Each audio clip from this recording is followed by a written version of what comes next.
Carl, in a word, is loud.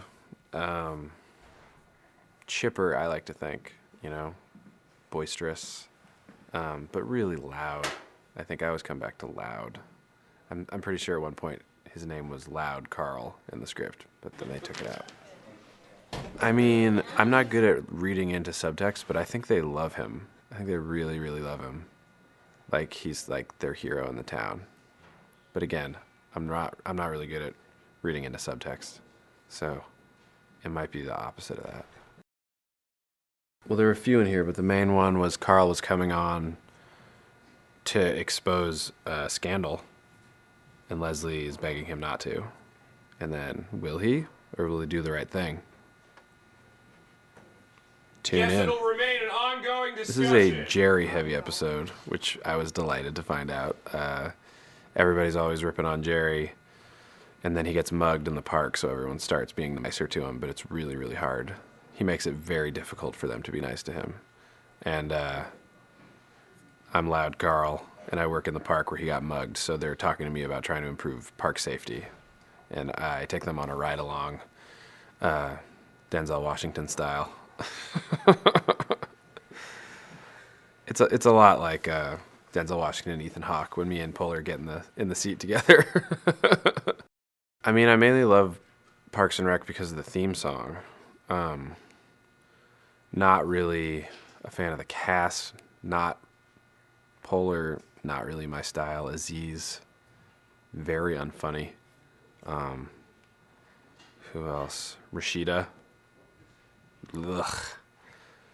So, but the theme song is really good. No, everyone's great. It was a cool thing to come in and do because I am friends with almost everyone in the cast already, and a lot of the writers, and Mike Schur, who's one of the creators. So it was definitely a family affair for me. We get a lot more takes here. That's certainly a difference.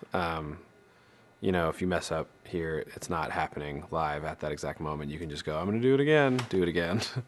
Although for me at SNL, I'd pre-tape a lot of stuff, so I certainly am well versed in the style that they do it here. But I have to say, shooting this was very loose. You run through as written a few times, and then, Amy sets a fun tone, so you figure out other ways to do it and throw jokes in there as you're going, and yeah, I don't know, it's fun. I mean, there's a million things to like about it. I think obviously at the heart of it is Amy. Everyone loves her. She's so likable and funny. It's really strong writing, really strong cast. I think it's never mean spirited, which I really like. Sometimes I like that. In other shows I like that, but for this I really like it sort of having its foundation just in silliness, and you like all the characters, and even though they're all flawed, they're all kind of lovable, which is definitely something I'm into. Well, I don't want to jinx it, but I'm pretty sure it's the best episode ever, and not just of this show, of any show ever to air on television. And maybe even beyond television, any theater show, any staged show, movie, any campfire ritual performed by cavemen, take it all the way back. I think this is going to be the thing everyone talks about for the rest of their lives, and it will live on in history and infamy. If aliens came down and wanted one artifact to learn about human life, I think it would be this episode of Parks and Recreation. And you can take that to the bank.